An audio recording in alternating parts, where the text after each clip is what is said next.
Sejam bem-vindos ao Clube do Livro da Maria. Estamos aqui mais uma vez para conversar sobre Clarice Lispector. Esse aqui, Clarice Lispector, Água Viva. Esse livro que não é um livro fácil, então esse vídeo pode até parecer um pouco confuso, mas ele vai ser confuso porque ele vai ser de acordo com o livro, e o livro, ele é difícil. Então, de antemão, eu não aconselho a ler esse livro de Clarice Lispector quem não tem uma boa bagagem literária. Vou começar pelo título. Água Viva logo remete àquele animal, água viva, que vive no mar e que ele causa um estranhamento pelo seu formato. Clarice Lispector, ela é muito boa em falar e causar estranhamento naquilo que ela fala, porque ela não segue uma ordem muito comum sobre as coisas. Então, você pode associar esse animal, mas eu particularmente prefiro associar a ideia de fluxo de uma água viva. O que seria uma água que é viva? Uma água que corre, por exemplo, uma água que escorre em uma cachoeira. Isso, para mim, seria uma água viva, em que ela está seguindo o seu fluxo. E esse livro, ele é um fluxo de consciência da protagonista. Ela é provavelmente uma mulher, uma artista plástica, ela é uma pintora, e que decide escrever aquilo que ela pinta como arte abstrata. Então, é uma escrita que seria abstrata. E como é que você faz? Como é que você escreve de forma abstrata? Clarice conseguiu. Essa mulher aqui, ela conseguiu. Ela não coloca a narrativa como uma narrativa comum, um romance comum em que você tem uma protagonista, que você sabe o nome, e que você sabe identificar, né? Porque ela tem uma construção ali de identidade. Não. Nesse romance, Clarice Lispector não dá nem mesmo um nome à protagonista. Ela não tem nome porque isso não importa. O que importa é o processo de escrita dela e, dentro do processo de escrita, o que ela quer fazer. O que ela quer fazer é capturar, como em uma foto ou uma pintura, o tempo instante já, como ela chama. Esse instante já é como se fosse um tempo em que ela pega com as próprias mãos, ela segura o tempo e ela molda ele de forma concreta, de uma forma concreta. Então, o tempo já seria esse tempo em que agora estou falando, que se faz presente, logo quando eu termino minha fala, ele se torna passado, e antes da fala ele era pretendido, ele era um futuro, então não importa, porque o que ela quer é dado o presente, parado, de uma fotografia ou de uma pintura, narrado com palavras. Lá, de maneira mais estruturada, o que é essa história, dessa protagonista, dessa artista plástica, você não tem uma identidade, você tem fragmentos dela. Esses fragmentos você percebe ao longo do texto, quando ela está ali naquele fluxo de pensamento, e ela pausa aquele fluxo de pensamento e fala: vou dormir, estou cansada. E aí ela dorme e logo em seguida já inicia no próximo parágrafo: voltei. E ela começa mais um fluxo de pensamento. No momento ela entra em contradição, por exemplo, quando ela diz que ama a pessoa a quem ela escreve, como ela também diz que odeia. Inclusive, essa pessoa ela pode ser um amado, como pode ser simplesmente o leitor do texto. Então, ali em algum momento ela também vai se mostrar fragmento quando ela pausa para falar um pouco de um passado. Então, ela lembra de um momento em que ela esteve no zoológico e que ela viu as flores. Então, ela vai descrever de uma maneira muito bela e muito poética as flores. Ela vai distinguir a margarida, o jasmim, a rosa, enfim, a orquídea. E aí ela tem um momento em que ela mostra um pouco da vida externa dela, porque, na realidade, esse livro ele é totalmente interno. Ele não tem essa percepção de externo. O mundo externo não afeta ela. Quando mostra essa parte do mundo externo, em que ela viveu e percebeu aquilo, é basicamente ela que descrevendo algo que ela observou em um dado momento, e aí ela entra novamente em um fluxo de consciência. Então, o tempo todo, esse livro ele é corrido, como se fosse uma leitura de pensamentos, como se você pegasse a cabeça da protagonista, abrisse e olhasse o que tem lá dentro.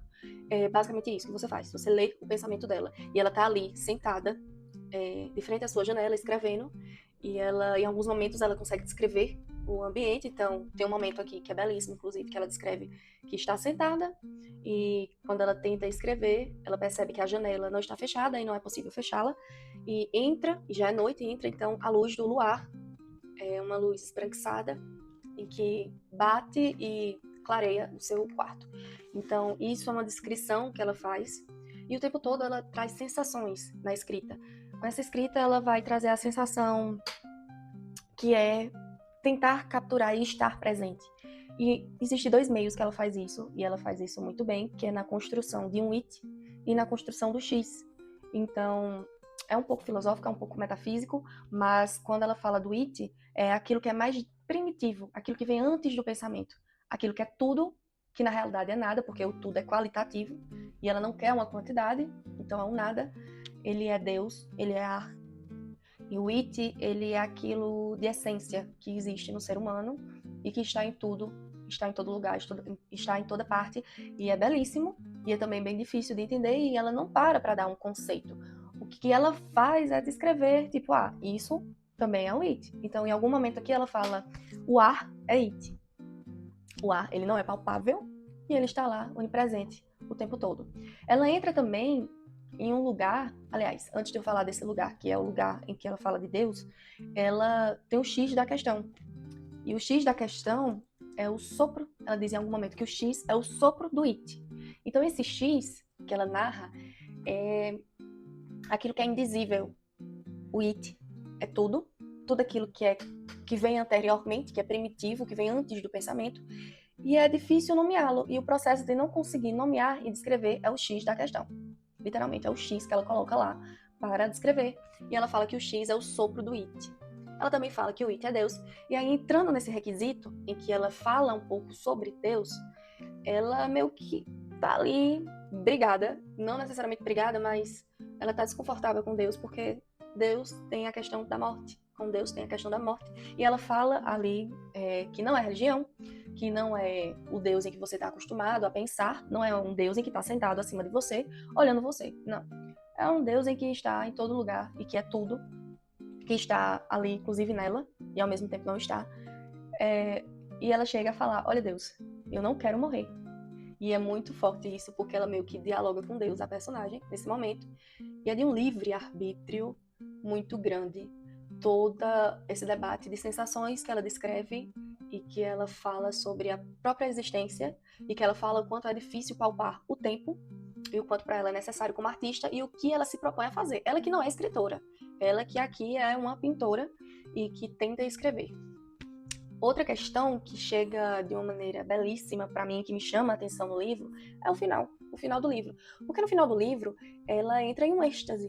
Não é uma felicidade como você descreve a felicidade do dia a dia, corriqueira, quando você conquista algo. É uma felicidade em êxtase, é uma felicidade em outro nível, uma felicidade meio que psicodélica, em que você tá ali alcoolizado e você sente aquilo lhe arrebatando. É mais ou menos isso. E essa felicidade, ela chega em um momento em que ela consegue pertencer àquele presente e é como se ela sentisse que aquilo que ela escreve fosse o retrato do que ela estava tentando o tempo inteiro descrever, que é o instante já, é o presente. E ela chega neste êxtase no final do livro, então ela vem durante toda a narrativa do romance sofrendo, angustiada, tentando o tempo inteiro ali construir algo palpável para descrever o instante já do tempo e no seu pensamento, né, como artista e naquele processo de escrita. E no final ela meio que entra em êxtase, em catástase e consegue. Ela consegue. E quando você termina o livro, você entende que ela conseguiu descrever o que é um instante já, porque o tempo inteiro você vê o instante dela presente escrevendo. Você consegue visualizar isso, você consegue sentir tudo aquilo que aquela protagonista sente. E é uma protagonista que é fragmentada.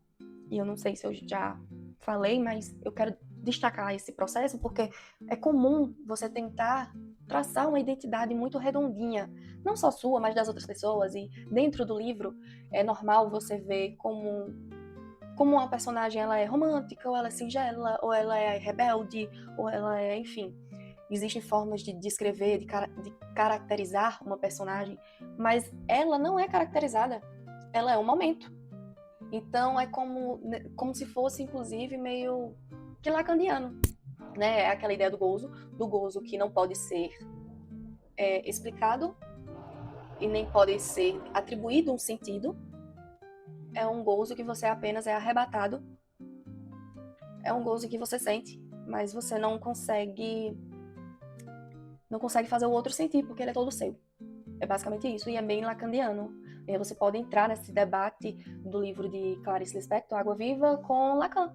Você pode fazer essa ponte com Lacan, também pela questão fragmentária dela, de você ser aquilo que você está sendo, né? Você não é algo concreto, redondinho e sempre vai ser aquilo. Não, você é aquele momento em que você vivencia e nesse momento você é X, ali você vai ser Y e assim sucessivamente você é formado por fragmentos de você mesmo.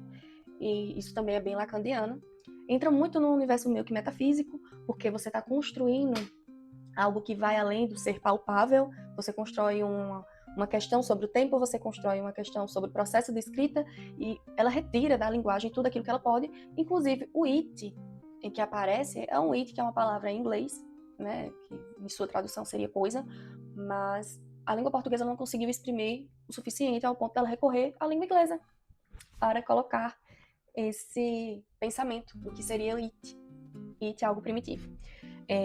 Outra coisa que chama a atenção nesse livro é que essa capa, ela foi pintada por Clarice Lispector. Então, assim, é interessante você pensar que essa pintora protagonista pode ser um reflexo dela mesma, né? Existe uma protagonista, existe uma personagem ali, mas pode ser simplesmente a Clarice também, quando você pensa que em um dado momento ela se arriscou a pintar. E também que a construção desse livro foi feita em 2 anos, ele era bem maior. Ela teve essa alteração aqui de título e de algumas coisas que foram retiradas. Ela mandou esse livro para algumas pessoas e pediu conselho, né, e ouviu atentamente o que essas pessoas estavam falando sobre o que entendeu do livro, e ela foi ali retirando e moldando o livro, que inicialmente era uma escritora, não era uma pintora, e eu achei bem mais interessante por ser uma pintora, porque aí sim você entra em um espaço em que não é seu, que você é uma pintora, você não tem essa facilidade de escrita e você vai para um espaço que não é seu e você questiona esse espaço e o quanto é difícil experienciar aquilo. Mas o livro o tempo todo também é uma experiência, né? É a experiência da protagonista, do momento de escrita e do momento de tentar colocar em um papel o instante já, o dito instante já, que é muito abstrato, assim como essa pintura. Existem alguns trechos aqui que me chamaram a atenção. Logo inicialmente eu vou falar sobre uma citação que vem antes no livro. Esse livro, que é a edição da Rocco, não é o mais completo, existem outros. Eu gostei muito desse, ele já me valeu muito a pena. A história, que é narrada em 80 páginas. 80 páginas que você pode ler concisa, assim, pegando direto, ou você pode ler, né, fazendo algumas pausas, porém vai ser mais difícil. Foi isso que aconteceu comigo, eu achei mais complicado, porque não é um livro dividido em capítulos, não é algo tão simples, e ainda mais que você tem que pegar a linha de pensamento dela. Então, eu aconselho, quando você sentar para ler, você fazer diferente de mim e ler em uma pancada só. Nesse trecho aqui, de Michael Selford, ele diz o seguinte: tinha que existir uma pintura totalmente livre da dependência da figura, o objeto, que, como a música, não ilustra coisa alguma, não conta uma história e não lança um mito. Uma pintura contenta-se em invocar os reinos incomunicáveis do espírito, onde o sonho se torna pensamento e o traço se torna existência. Então, isso é maravilhoso, porque já no início do livro, quando se fala dela como pintora, ela como artista, ela fala um pouco sobre os traços da pintura e também fala um pouco de música, né? Também ela cita aí alguma coisa sobre música. Uma das coisas que eu grifei, existem muitas frases fortes aqui que você pode... E também alguns trechos belíssimos, eu adorei o trecho em que ela descreve a flor. Pode parecer pouca coisa, mas para mim foi muito. Ela é extremamente delicada e poética quando ela faz essa página toda sobre a descrição ali do sentido da flor e da sua própria existência. Eu achei belíssimo. Um dos trechos que me chamou a atenção é que o X é o sopro do it. Eu grifei essa parte que eu adorei. Eu adorei como ela coloca 2 conceitos e ela não conceitua, mas descreve o que seria, o que possivelmente seria. Ela fala desse instante de felicidade, é muito bonito, porque ela diz que é um gozo da alma, um estado de graça, na realidade. É isso que ela sente no final do livro, um estado de graça. Parece que todo o trabalho que foi feito ali gerou um estado de graça, mas não é um estado de conquista, de felicidade meramente. É um estado de êxtase. É meio psicodélico essa parte. Enfim, aqui a gente tem o pós-fácil, não é prefácio, é pós-fácio. Eu gostei muito também, diz algumas coisas bem interessantes, fala também um pouco sobre a pintura, e é muito bom você pensar nessas 2 possíveis artes, pintura e escrita. E, enfim, são coisas perturbadoras que existem aqui no livro, mas é uma narrativa que é totalmente pautada em sensações, pouquíssimas descrições, mas quando ela entra na descrição é belíssimo. ela faz alguma pausa ali para você notar que existe alguém, né? Então você percebe porque dorme e também tem um recorte e um pouco de horas, tá? Em alguns momentos ela tá 2 horas da madrugada escrevendo e é difícil, outra é 3 horas, outra é 5 horas da manhã, ela vê o sol nascer, ela levanta da cama, né? Então você percebe que existe ali uma pessoa, mas o quanto essa pessoa é nula em si e uma história que seja exterior a ela. Ela é completamente validada naquilo que está dentro dela, naquilo que é bem íntimo, dentro dos seus próprios pensamentos e do que ela se propõe a fazer ali. E isso é o que vale dessa pessoa. E não nenhuma relação extra ou algo que se é construído fora, né? Não existe isso nesse livro, nessa literatura. No meu segundo livro de Clarice, o primeiro foi A Hora da Estrela. Eu agradeço pelo primeiro ter sido A Hora da Estrela, porque lá não tem o mesmo nível de fluxo de consciência como esse. Então, eu acredito que foi melhor para mim, porque esse livro foi mais difícil e eu precisava de um momento mais introdutório, de ter uma narrativa que tivesse um fluxo de consciência, mas não fosse totalmente dele, feito a narrativa. E já aqui eu sinto que foi totalmente feito a narrativa em cima desse fluxo de consciência. É uma experiência meio que metafísica, meio que filosófica, é uma literatura que não é fácil, é uma literatura em que é estudada, Clarice Lispector é estudada no mundo. É bonito se ter na literatura brasileira algo tão bom assim. E é isso, gente. Vamos encerrar por hoje essa literatura, esse momento de debate e de discussão sobre Clarice Lispector e Água Viva. E eu espero que vocês tenham gostado. Por favor, se inscrevam aqui no canal do Clube do Livro da Maria. Eu me chamo Maria, sou professora, estudante do mestrado em literatura e estou aqui para debater e falar um pouco sobre esses livros perturbadores da literatura brasileira e da literatura estrangeira. Então eu espero mesmo que vocês tenham gostado.